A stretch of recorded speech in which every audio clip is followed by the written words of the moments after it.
Hi guys, and welcome back to another video from the Bridge YouTube channel where we bring you all things Chelsea. And in today's video, I'm feeling Saudi.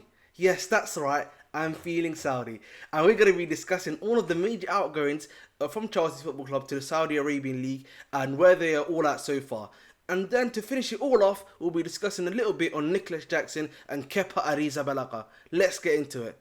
So let's start with the Saudi stuff. So it's been reported by Jacobs Ben that Ziyech has agreed personal terms with the Saudi club, which is a good thing. It's also been reported that the personal terms have also been agreed with Mendy to Al Ahli. We already know that Koulibaly has essentially agreed terms as well with another Saudi club. We also know that the Saudi government is in London now to discuss with Chelsea a potential to finalize basically the deals with all three players. And there's also a fourth one in regards to Aubameyang, who has had a Saudi club bid 6 million for him. However, he does not want to go to that Saudi club, but he is still in active discussions with other Saudi clubs. So he clearly is also heading towards a Saudi exit. So we could potentially be seeing 4 players be going there by the end of the week. And Chelsea were looking to raise 100 million by sending also Lukaku as well to Saudi, but obviously that guy's been a little dickhead as he always is and keeps on saying no to everything. So you've only going to be able to sell 4, and we should basically be making in and around the 60 to 70 million range, in my opinion, for all those 4 players. And with the rumored 90 million that we need to get, we've done that with all these 4 players already, essentially. Maybe 10 or 20 million to go. But again, we're still selling other players, so we should basically be able to make that up quite quickly. But today, I want to really discuss about the Saudi stuff, in particular the stuff about I'm seeing fan bases talk about Chelsea cheating, Chelsea doing this, Chelsea doing that, and I'm here to bring in some actual facts. As you guys know, I do stats, I do facts. Let's get into that bit first. So, what do we know about the Saudis and the connection to the Chelsea Football Club? We know that, for example, Clearlight Capital have a 5%. I've got 5% from the Saudi investment fund, and that's their sort of connection there. We also know that Todd Bowley, a company that he's a part of, which does luxury hotels, also has an agreement with the Saudi government or the Saudi businessmen over there as well. And I'm seeing how come Chelsea Football Club are doing all this? Yeah, this is all cheating, as I said before. And you know what this is? This is called making business deals. You know what I mean? Having friends in high places. Look, this is what's happened. Chelsea Football Club have good businessmen who have connections to the Saudi clubs, and guess what? They're using that connection to effect. I don't understand for the life of me why this is cheating. This isn't cheating. This is called, oh, listen, man, I've got these players for you. They're also, Muslim players as well as you've got in Islamic League. They're well-known players. The majority of them, obviously, barring Aubameyang, who's not Muslim, as I've said before. Guys, let's bring you them here. You want it in Preview League? You've got the deadwood players. Let's make a deal. And look what's happening. We're making a deal, and that's what happens when you have either previous business partners or guys that you've had connections with before. This is not illegal. Nothing about this is illegal at all. This, overblown nature. 5% of a company is not a big amount when they're roughly worth £60 billion. That's what Clearlight Capital's holding is worth, £60 billion. That is really a drop in the ocean compared to what the full amount of the company is.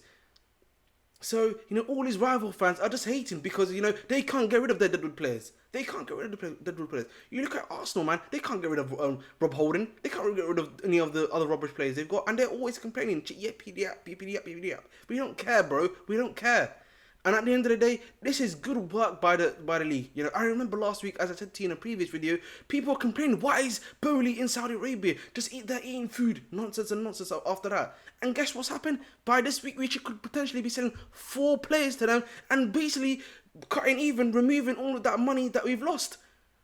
That is what I like to call good business dealings happening right now.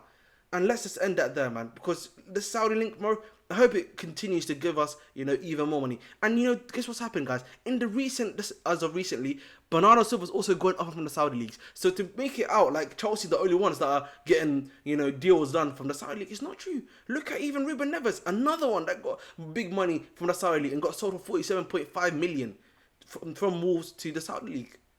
So let's be honest, guys. Let us be honest about this, okay?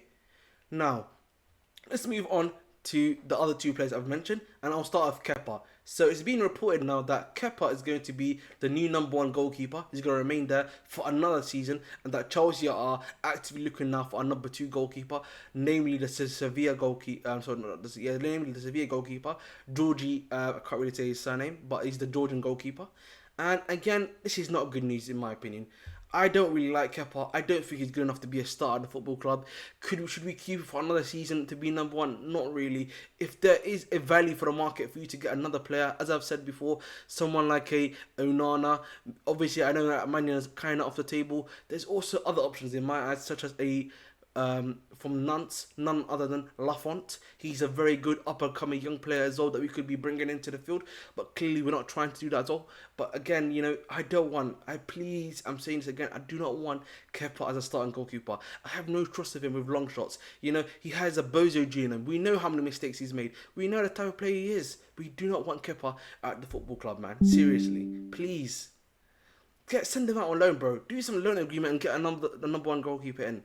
Please do that, man, because I don't want him there.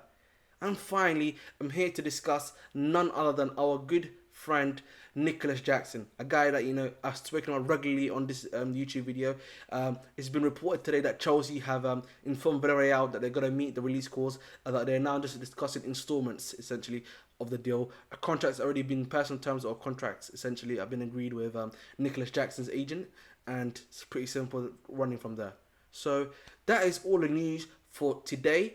I'll probably be coming back with another video if there's any more news coming out as well. But I really wanted to do in this video was really set out this nonsense idea that Chelsea and Saudi got these stupid links, and that Chelsea are basically cheating or doing something under the bus. And I've really brought out, I think, the evidence that we have not done that at all. So nothing to worry about, Chelsea fans so far. Nothing to worry about. I know these other rival fans are just hating. At the end of the day, they're just hating. And listen, guys, that's the end of the video. Please make sure to like, share, subscribe on the YouTube, and please go and watch some other videos out there. I got another scouting report on Gabriel Vega, another potential incoming, and have a look at the other midfield options that I've discussed. Alright, have a nice one today.